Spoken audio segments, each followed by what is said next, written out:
의사이면서 심리학자인 폴 트루니에가 있습니다. 폴 트루니에는 인간 사회 가운데, 특별히 현대 사회 가운데 가장 큰 병 하나가 발생됐다라고 이야기를 했죠. 그 병이 무엇이냐면 고독이라는 병이라고 합니다. 즉 많은 사람들 가운데 있는데 이상하리만큼 고독해지는 세상 가운데 있는 우리들을 지적하고 있는 것이죠. 그러면서 이런 말을 합니다. 철저하게 세상과 어우러져 살아가고 있는데 어떻게 이렇게 우리는 철저하리만큼 혼자서 살아가는 것처럼 슬퍼하는가?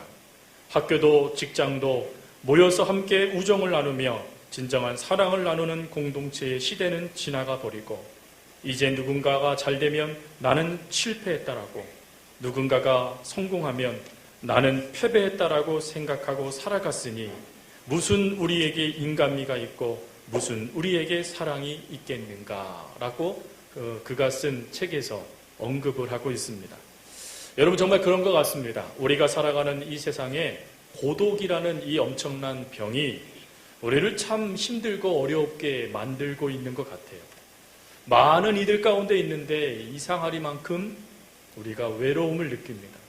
또 그렇게 우리를 사랑해주는 이들이 우리 곁에 있음에도 불구하고 이상하리만큼 우리 속에 있는 그 공허함이 채워지지 않습니다. 더군다나 내가 무엇인가 중요한 이야기, 또 삶에 고민된 이야기를 진솔하게 이야기할 수 있는 이가 한 명도 내 곁에 없음으로 인하여서 우리는 그냥 자기에게 푸념 섞인 말만 내뱉을 뿐 그 어떤 이에게도 공감받지 못하고 그 어떤 이에게도 위로받지 못하는 그런 고독의 사회 가운데 우리는 머물러져 있다라는 것이죠. 근데 이런 모습이 안타깝게도 교회 안에서도 마찬가지로 나타난다는 것입니다. 교회 안에서 많은 성도들이 목회자들에게 말하는 말 중에 가장 대표적인 말 하나를 뽑으라 그런다면 이런 말이라고 한다고 하더라고요. 그게 뭐냐면, 목사님 왜 이렇게 외롭습니까? 라는 말이라는 거예요. 즉 하나님의 사랑 안에 있는 공동체, 그리고 그리스도의 사랑 안에서 하나 되어져 있는 우리 공동체에 속해져 있는 권속들 가운데 그들 마음속에 어떠한 마음들이 밀고 들어가져 있냐면 외롭다라는 마음이 밀고 들어가져 있다라는 것입니다. 더군다나 외로움으로 끝나는 것이 아니라 그 외로움으로부터 파생되어지는 문제인 신뢰도 교회 안에서는 바닥을 치고 있다라는 것이죠. 그래서 이런 말이 있다고 합니다. 교회는 다녀도 교훈은 믿지 말아라 라는 말이 있다고 해요. 여러분 이런 교회에 속해져 있다라면 얼마나 그 영혼이 피폐해지겠습니까? 교회를 다니는 것이 우리가 중요한 게 아니죠.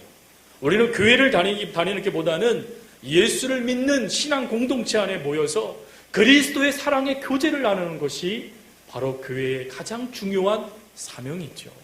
근데 그 사명에 들려오는 말이 무엇이냐면 그럴 수 없다라는 것입니다. 왜 그럴까? 생각해보면 그런 거죠. 신앙생활을 하다 보면 이런저런 이야기들을 들을 수밖에 없습니다. 때로는요, 성숙하지 못한 목회자들, 목사들을 인하여서 상처를 받는 그런 성도들도 많아요. 또 그것뿐입니까? 내가 내 속내음을, 속 안에 있는 그 말을 내가 누군가에게 진솔하게 이해해 줄 거라 생각하여 내려놓았는데 나중에 들어보니까 그렇게 내 속내를 들어줄 거라고 이해했던 그가 오히려 내 속에 있는 그 아픔을 조롱한다라는 조롱의 전달자가 있다라는 것을 알게 될 때 우리는 여전히 힘들고 어렵다라는 것입니다. 또 우리는 더 큰 문제가 있죠. 그게 무엇이냐면 우리에게 해결되지 않는 죄의 문제가 있습니다. 죄로 인하여 다가오는 공허함이 있습니다. 채울 수 없는 그 문제들이 우리 가운데 여전히 있다 보니까 그 해결되지 않는 상처가 나에게서 머무는 것이 아니라 다른 사람을 향하여 칼처럼 날아가 버리는 것들이 공동체 안에도 여전히 나타나고 있기 때문에 왜 제가 이렇게 힘들지요? 믿을 수 있는 성도가 하는 사람도 없어요 라고 말하는 현 사태까지 다다르게 됐다라는 것입니다. 왜 이런 모습이 또한 주어졌을까 고민하다가 한 책을 우연치 않게 읽게 되어졌어요. 그 책의 프롤로그와 그리고 목차를 보면서 제가 큰 은혜를 받았는데, 그 프롤로그는 그 지은이가 내가 이 책을 어떻게 쓰겠다라는 것을 표현해 놓은 글 아니겠습니까? 거기에 이런 말이 있더라고요. 그 책의 이름이 내 속에 또 다른 뇌가 있다라는 책입니다. 그 속에 이런 말이 나와 있습니다. 우리 삶 가운데 나타나는 수많은 외로움과 삶 속에 나타나는 믿을 수 없다라는 실망감이 주어지는 이유는 그것은 우리는 혼자가 아니기 때문이다 라고 기록되어져 있어요. 즉 우리의 뇌가 나를 생각하여 나를 위한 판단을 내려야 되는데, 우리가 사회라는 공동체 안에 살아가다 보니까 뇌가 바뀌었다라는 거예요. 그래서 나라는 존재를 인정받게 하기 위하여 다른 사람을 더 생각하는 뇌로 바뀌어버렸다라는 것입니다. 그러다 보니까 내 생각이 중요한 게 아니라 다른 사람의 생각이 어떤가, 그거에 민감하게 반응하는 것이 현재의 우리의 뇌라는 것입니다. 여러분 어떠세요?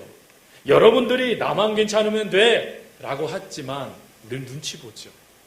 나만 괜찮으면 되지 뭘, 무슨 다른 사람 신경 써, 너만 괜찮으면 돼 라고 말하지만 여러분 어떻습니까?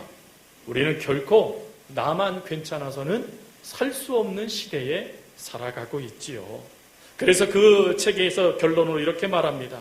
우리의 뇌에게 가장 중요한 것은 다른 사람들이다 라고 말이죠. 근데 이것이 교회 안에도 그대로 적용됩니다. 여러분 우리는 관계라는 단어를 주로 씁니다. 하나님과도 관계고 내 이웃과도 관계라고 우리는 이야기하죠.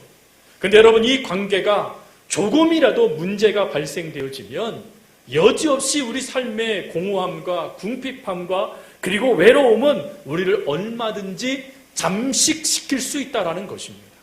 더군다나 여러분 우리는 그리스도인이기 때문에 하나님과의 관계가 깨어져 버리면 하나님과의 관계로 깨어짐으로 멈추는 것이 아니라 내 이웃과의 관계에 병이 발생되어지고 그리고 그 결과 서로가 외로워지는 이상하리만큼 가족인데 외로운 상태로 우리가 노출되게 된다는 것이죠. 그러면 어떻게 하면 이런 고독과 실망의 벽을 우리가 뛰어넘을 수 있을까요? 어떻게 하면 이렇게 우리를 향하여 손을 내밀어 주시는 그 하나님의 사랑처럼 우리가 누군가에게 손을 내밀어서 하나님께서 원하시는 믿음의 하나님의 공동체를 코에노니아라는 그 교제의 공동체를 우리가 온전하게 이루어갈 수 있을까요? 오늘 그것을 오늘 본문을 중심으로 해서 세 가지로 살펴보고자 합니다. 첫 번째 우리가 외롭거나 그리고 상처로 인해서 힘들어지거나 그리고 누군가를 믿어줄 수 없는 상황이 주어졌을 때 그리고 심지어 외롭습니다. 고독 가운데 우리가 병들어가는 그것이 인식될 때 우리가 말씀을 통하여 기독해야 할 첫 번째는 무엇이냐면 먼저 내 주변을 살펴라 라는 것입니다. 여러분 오늘 본문의 말씀이 이렇게 시작됩니다. 24절 말씀에 서로 돌아보아 사랑과 선행을 격려하며 라고 되어져 있어요. 여러분 서로 돌아본다는 것이 무엇입니까? 서로 돌아본다는 것은 내 주변과 이웃을 살핀다라는 뜻입니다. 지금 내 주변에 누가 있습니까? 지금 내가 서 있는 그 자리에 함께 있는 이는 누구십니까? 지금 내 도움이 필요해서 지금 내 믿음의 지지가 필요해서 누군가가 힘들어할 그때에 그를 일으켜 세워줄 수 있는 아니 그러기 위하여 내가 그 자리로 보내신 하나님의 사명을 깨달아 내 눈에 들어오고 있는 이가 누구인가라는 것입니다. 여러분 우리 인생은 마치 여러분 혼자서 달리는 그런 100m 계주가 아니죠. 우리는 이인상각을 하는 그런 삶을 살아가는 성도들입니다. 근데 그런 삶을 살아갈 때 누군가가 힘들어서 넘어져 있을 때 누군가가 그 외로움 가운데 허덕이다가 멍하니 먼 산을 바라보고 있는 이가 보여졌을 때 누군가가 그 곁에 서서 그 손을 잡아주는 사람이 있다라면 누군가가 그 곁에 서서 괜찮다라고 어깨를 두드리면서 그를 인정해주는 이가 있다라면 그 영혼이 살아나지 않겠습니까? 여러분 그 영혼을 살아나는 데 있어서 물론 우리들도 힘들어요. 나도 상처 있고 나도 지금 외로워요. 그런데 성경은 우리에게 뭐라고 말씀하시냐면 너 내 이웃이 지금 어떤지를 지금 지켜보아라. 내 이웃이 지금 어떤 상태인지를 너 살펴보아라 라고 말씀하신다는 거예요. 그러면서 거기에 뭘 더하십니까? 사랑, 격려, 위로라는 것을 더하라는 것입니다. 아니 하나님, 나도 지금 힘든데 무슨 내 코가 석잔데 내가 누구를요? 하나님은 말씀하세요. 아니, 그게 너를 살리는 길이란다 라고 하나님께서 말씀하신다는 거예요. 여러분, 내가 누군가를 위로해 준다라는 것은 아직 내 안에 그 사람을 위로할 수 있는 마음이 있다라는 것입니다. 힘이 있다라는 것이죠. 그리고 더 중요한 게 있어요. 여러분이 갖고 있는 그 상처가 여러분에게서만 머물러 있다라고 생각할 때가 있지요. 근데 여러분, 그 아픔 가운데 있는 이들이 어떻게 그 아픔을 해결할 수 있는 것을 가장 잘하고 있는 사람이 바로 그 아픔을 갖고 있는 이 아니겠습니까? 아무 말 하지 않아도 됩니다. 단지 그 사람을 동병상련 같이 아파주며 그 옆에 머물러 주는 사람, 주는 이만 있어도 그는 일어섭니다. 여러분, 지금 여러분 곁에 여러분들을 이렇게 세운 이가 있었기 때문에 여러분들이 지금 이 자리에 있는 것 아니겠습니까? 누군가 힘들어 지쳐 넘어졌을 때, 아니 여러분 자신들이 힘들어 지쳐져서 눈물로 밤을 지새울 수밖에 없는 상황 가운데 괜찮아 성도님, 괜찮아 집사님, 괜찮아 권사님 그러면서 그 옆에서 함께 울어주는 이가 있었기 때문에 지금 우리가 이 자리에 있는 것 아니겠습니까? 하나님 우리에게 말씀하세요. 너가 그런 자가 되기 위하여 내 주변을 살펴라. 여러분, 이런 재미난 이야기가 있더라고요. 서울에 지하철이 있잖아요, 지하철. 근데 이 지하철이요, 시간에 따라 정확하게 움직이다가 한 몇 분간 딱 멈출 때가 있습니다. 그때가 언제냐면 이 지하철이 이 시간이 잘못 맞아서 이 지하철의 노선이 겹칠 때예요. 그러면 한쪽이 머물러 줍니다. 그리고 다른 쪽이 지나갈 때까지 기다려줘요. 근데 어느 날 이 기자가 운행했던 그 기사가 잠깐만 5분간 정차하겠습니다 했는데 어떤 한 사람이 궁금한 거예요. 아니 도대체 뭔 기차가 그렇게 큰 게 지나가길래 이렇게 기다려 하고 머뭇거리다가 고민하다가 문으로 고개를 살짝 내밀었답니다. 근데 하필이면 그때 띠르릉 울리더니 문이 탁 닫힌 거예요. 여러 가지 위험천만한 상황에 노출된 거죠. 그렇죠? 목이 끼었으니까 말이죠. 근데 이때 이 상황이 창피하기도 하고 또 얼마나 부끄럽기도 하겠습니까? 근데 이 사람이 막 웃더라는 거예요. 하고 막 웃더라는 거예요. 그리고 바로 문이 열리고 이 사람이 그 아픈 목을 빼서 다시 의자에 앉는데 사람들이 궁금한 거예요. 아니 그 아프고 창피할 텐데 뭐 좋아서 웃냐고. 여러분, 이 사람이 뭐라고 얘기했을까요? 뭐라고 얘기했을 것 같아요? 이게 큰 위로가 됐다는 거예요, 이 사람에게. 무엇이었냐면 목이 낀 사람이 한 명 더 있더랍니다. 그래서 위로가 되더라는 거예요. 사랑하는 성도 여러분, 나만 아픈 것처럼 느껴지십니까? 네, 다른 사람도 아픕니다. 나만 외롭다고 느껴지십니까? 다른 이들도 외로워요. 그런데요, 지금 여러분들이 그 사람 옆에 앉아 계심으로 그 외로움을 털어낼 수 있는 힘을 얻게 됩니다. 그걸 믿으십니까? 네. 왜 하나님이 이상한 이만큼 그 사람을 나의 눈에 자꾸 보이게 해주실까라는 고민을 할 때가 있으실 거예요. 그 사람에게 여러분들의 위로가 필요하기 때문입니다. 그 영혼을 하나님께서 지금 여러분들에게 붙여주시고 계신다라는 사인입니다. 여러분들의 눈에 들어온 그 영혼들을 위하여 나에게 집중했던 생각들을 잠깐 내려놓고 내 고민 가운데 잠식당했던 생각들을 잠깐 내려놓고 하나님 앞에 말씀에 의지해서 그 영혼에게 믿음의 지지를 우리가 할 수 있다라면, 그리고 우리 이 손이 나도 위로하기에 벅찬 이 손이 다른 사람의 손길을 붙잡아 주기만 한다라면 그 영혼 살아나지 않겠습니까? 여러분, 그런 공동체가 되기를 하나님은 원하세요. 그러므로 여러분 주변을 살필 수 있기를 바랍니다. 먼저 여러분 주변에 누가 앉아있는지 한번 보세요. 먼저요. 여러분 살피셔야 돼요. 주일날요, 목사만 바라보고 하나님만 바라보는 것도 좋습니다. 그런데 지금 내 옆에 누가 앉아있는가? 그 얼굴이 지금 어떤가? 악수를 하면서 이야기를 나누면서 혹시 그 영혼이 지금 떨리고 있는 것은 있진 않는가? 그런 면밀히 살펴볼 수 있는 그런 은혜가 우리 가운데 있기를 바랍니다. 그리고 두 번째 우리가 할 것이 무엇이냐? 여러분, 혼자 있지 마십시오. 처음 신앙생활을 하는 이들 가운데 가장 필요한 것이 무엇일까요? 물론 말씀 공부 정말 필요합니다. 말씀은 들은 만큼 사람은 반드시 변화됩니다. 그래서 말씀은 능력이에요. 그런데 말씀을 듣는 것만큼 중요한 게 하나가 있습니다. 그게 무엇이냐면 믿음의 공동체 안에 내가 쌓이는 거예요. 내가 믿음의 공동체 안에 쌓이는 거예요. 여러분, 믿음의 공동체 안에 쌓인다는 것, 때로는요, 내가 노력을 해야 된다는 거 잊으시면 안 돼요. 물론 많은 이들이 여러분들에게 찾아오실 거예요. 여러분들의 그 아픔을 바라보고 다가오실 겁니다. 그런데 여러분들도 그 믿음의 공동체에 들어가야 된다라는 거예요. 솔로몬은 전도서 4장 9절부터 11절에 이런 말을 하였습니다. 두 사람이 한 사람보다 나음은 그들이 수고함으로 좋은 상을 얻을 것입니다. 혹시 그들이 넘어지면 하나가 그 동물을 붙들어 일으키려니와 홀로 있어 넘어지고 붙들어 일으킬 자가 없는 자에게는 화가 있으리라.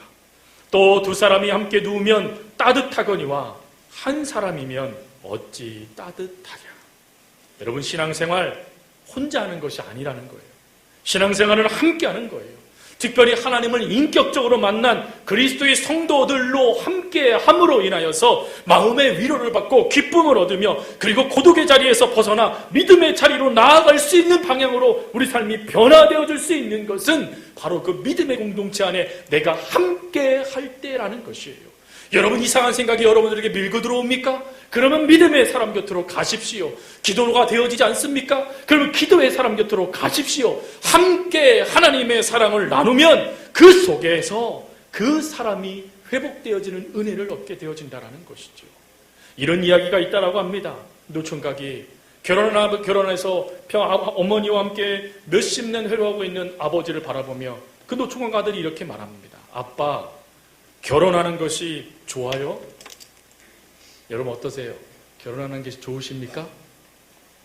아멘 하셔야지요, 빨리. 네, 다시 하겠습니다. 없던 겁니다, 금방. 질문 안 했습니다, 제가. 여러분, 결혼하시는 결혼 생활이 좋으십니까? 아멘이 확신이 없으세요? 결혼 생활은 좋은 거죠. 그렇죠? 오늘 제가 여러분 부부싸움 시키는 거 아닌데, 결혼 생활은 내가 왼수를 만나서 그 사람을 사람 만드는 게 아니죠. 결혼 생활은 좋은 겁니다. 행복한 거예요. 근데 그 아버지가 이런 지혜의 말을 하시더라고요. 연애는 서로 만나 좋은 것을 같이 하는 것이고, 결혼은 서로 만나 힘든 것을 같이 하는 거란다. 그런 것 같아요. 그렇죠? 남편의 완벽함이 있을 줄 알았는데 부족함이 보여요. 아내도 무엇인가 부족함이 없을 줄 알았는데 연약함이 보여요. 근데 부부는 뭐냐?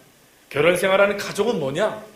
그것을 함께요, 메워가는 공동체인 것이죠.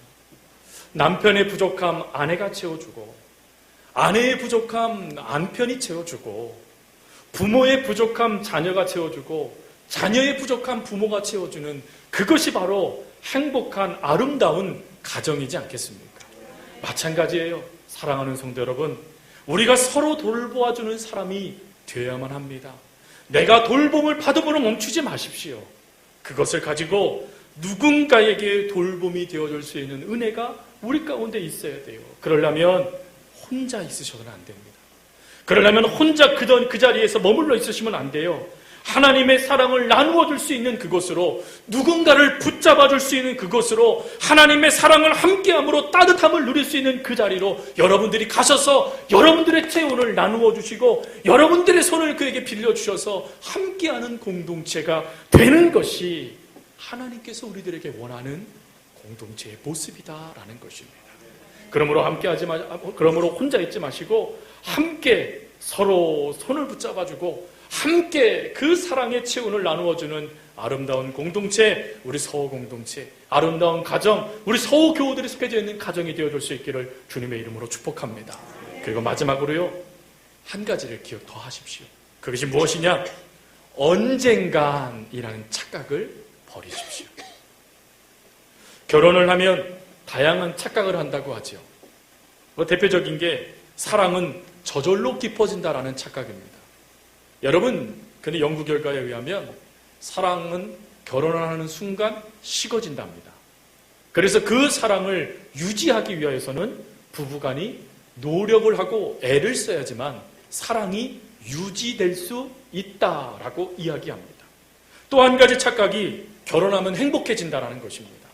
그런데 이거 여러분, 이 이야기는 마치 이런 이야기와 똑같대요. 고3 아이에게 너 대학 가면 살 빠진다? 라는 얘기랑 똑같다랍니다. 즉 결혼하면 행복해지는 게 아니에요. 결혼은, 행복은 누군가에게 나의 수고와 헌신이 더해지고 그 사랑을 사람이 내 안에 깊숙이 밀고 들어올 때 비로소 행복을 느끼고 또 비로소 그곳에서 감사하게 된다라는 것이죠. 여러분, 마찬가지인 것 같아요.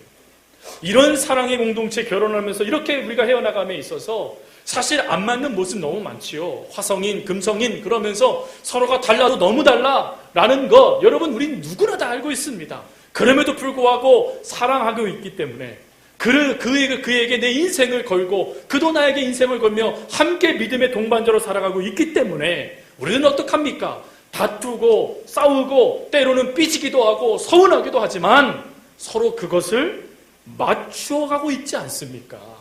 그래서 여러분 노년이 되었을 때 비로소 우리 어르신들이 하는 말이 참 진리인 것 같아요. 이제 우리 사랑하는 것 같다고. 정말 그게 진리인 것 같아요. 여러분 그런데요, 가정도 그런데 교회는 어떨까요? 교회는요, 예수 그리스도의 머리 되신 예수님 안에서 정말 사랑으로 똘똘 뭉친 우리는 사랑의 띠로 하나가 되었습니다 찬송을 부르지만 여러 가지 일들을 하다 보면 또 여러 가지 것들을 우리가 행해 나가다 보면 생각과 생각이 충돌하고 뜻과 뜻이 충돌하고 경험과 경험이 충돌하다 보니 그리스도의 기쁨을 잃어버리는 경우들이 얼마나 많이 나타납니까? 왜 하나님은 그런 공동체에 우리 보고 가라 그럴까요?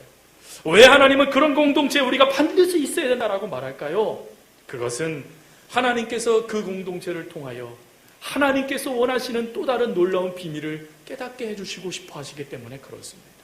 여러분, 사람이 같은 마음으로 함께하는 것 얼마나 좋겠습니까? 그런데 그것이 잘 안 돼요. 그런데 그 모습이 사도 바울에게도 그대로 주어지는 고민이었던 것 같아요.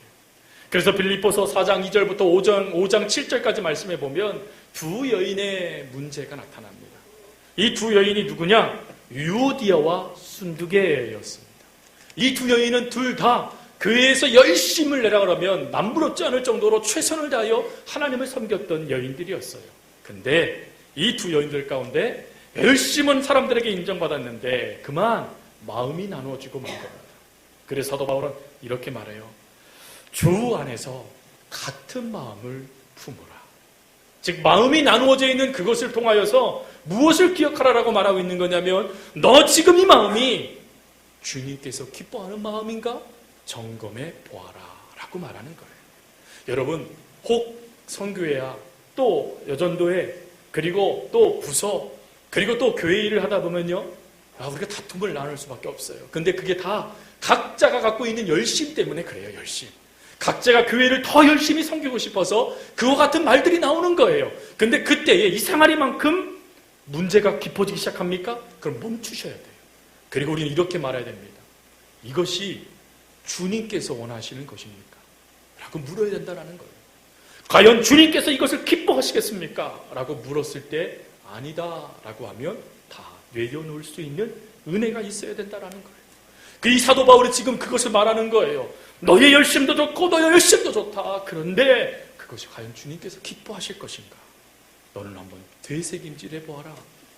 그리고는 이렇게 말해요. 주 안에서 항상 기뻐하라.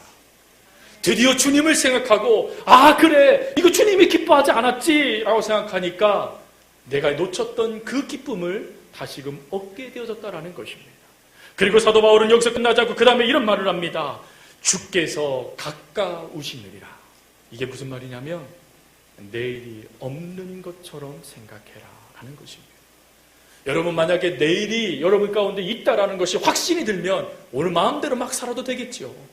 그런데 여러분 내 오늘 밤에 하나님께서 마치 부자에게 이 어리석은 자야 내가 오늘 네 생명을 가져가면 이것이 네 것이 되겠느냐라고 만약에 말씀하신다면 오늘 내가 내 형제와 싸우고 오늘 내가 누군가의 마음을 아프게 한 것을 채 용서를 구하지도 못하고 회복하지도 못한 상황 가운데 하나님 앞에 서게 된다라면 여러분 우리가 얼마나 부끄럽겠습니까? 성경은 우리에게 뭐라고 말씀까지 하십니까? 너희가 제물을 드리다가 누군가와 다툰 것이 기억나면 빠르게 그와 가서 그것을 회복하고 나서 와서 너에게 예물을 드려라. 하나님은 말씀하시는데 내일이 없다라면, 기회가 없다라면 여러분 어떻게 우리가 그 사람과 관계를 회복하고 하나님의 말씀에 아멘할 수 있겠습니까? 그러므로 사도 바울이 말해두고 싶은 것은 이겁니다. 내일이 너에게 있다라는 착각을 하지 말아라. 언젠가는 내가 그렇게 할 거예요 라는 그 착각을 하지 말아라. 내일이 없는 것처럼 오늘 너는 주님께서 원하시는 삶을 살았는가? 주님이 기뻐하라는 그 말씀대로 내가 기뻐하고 있는가? 너를 점검하여 보아라 라고 말씀해 주시는 거예요. 사랑하는 성도 여러분, 언젠가 나도 누군가를 도와주는 자, 사랑하는 자가 될 거예요 라는 그런 막연한 시간 속에 여러분들을 숨기지 마십시오. 지금이 마지막이라는 생각으로 서로 돌아보십시오.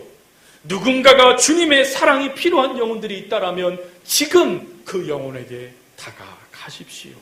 그러면 그 사람은 여러분들을 통하여 주어지는 하나님의 사랑으로 회복될 것이고 여러분에게는 하나님의 또 다른 사랑이 채워지실 겁니다. 말씀을 마치면서 함석현 선생님의 시 그 사람을 가졌는가라는 이 시를 읊어드리고 말씀을 정리하고자 합니다. 말리길 나서는 길 처자를 내맡기며 맘 놓고 갈 만한 사람, 그 사람을 그대는 가졌는가? 온 세상 다 나를 버려 마음이 외로울 때에도 저 맘이야 하고 믿어지는 그 사람을 그대는 가졌는가? 탔던 배 꺼지는 시간 구명대 서로 사양하며 너만은 제발 살아달라고 할 그 사람은 그대는 가졌는가? 잊지 못할 이 세상을 놓고 떠나려 할 때 저 하나 있으니 하며 빙긋이 웃고 눈을 감은 그 사람을 그대는 가졌는가? 온 세상의 찬성보다도 아니하며 가만히 머리 흔들을 그 한 얼굴 생각에 알뜰한 유혹 물리치게 되는 그 사람을 그대는 가졌는가? 사랑하는 성도 여러분, 그 사람이 여러분들이 되어줄 수 있기를 바랍니다.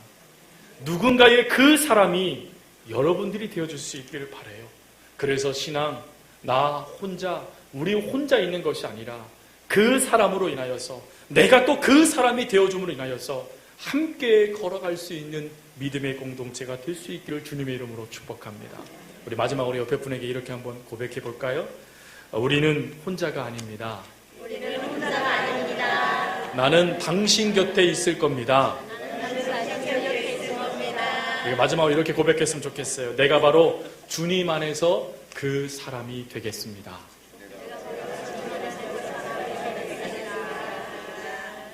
그런 은혜가 우리 성도님들에게 흘러넘쳐서 여러분들이 거하는 그곳이 그리스도의 사랑으로 물들어질 수 있는 역사들이 있어지기를 간절히 주님의 이름으로 부탁드립니다.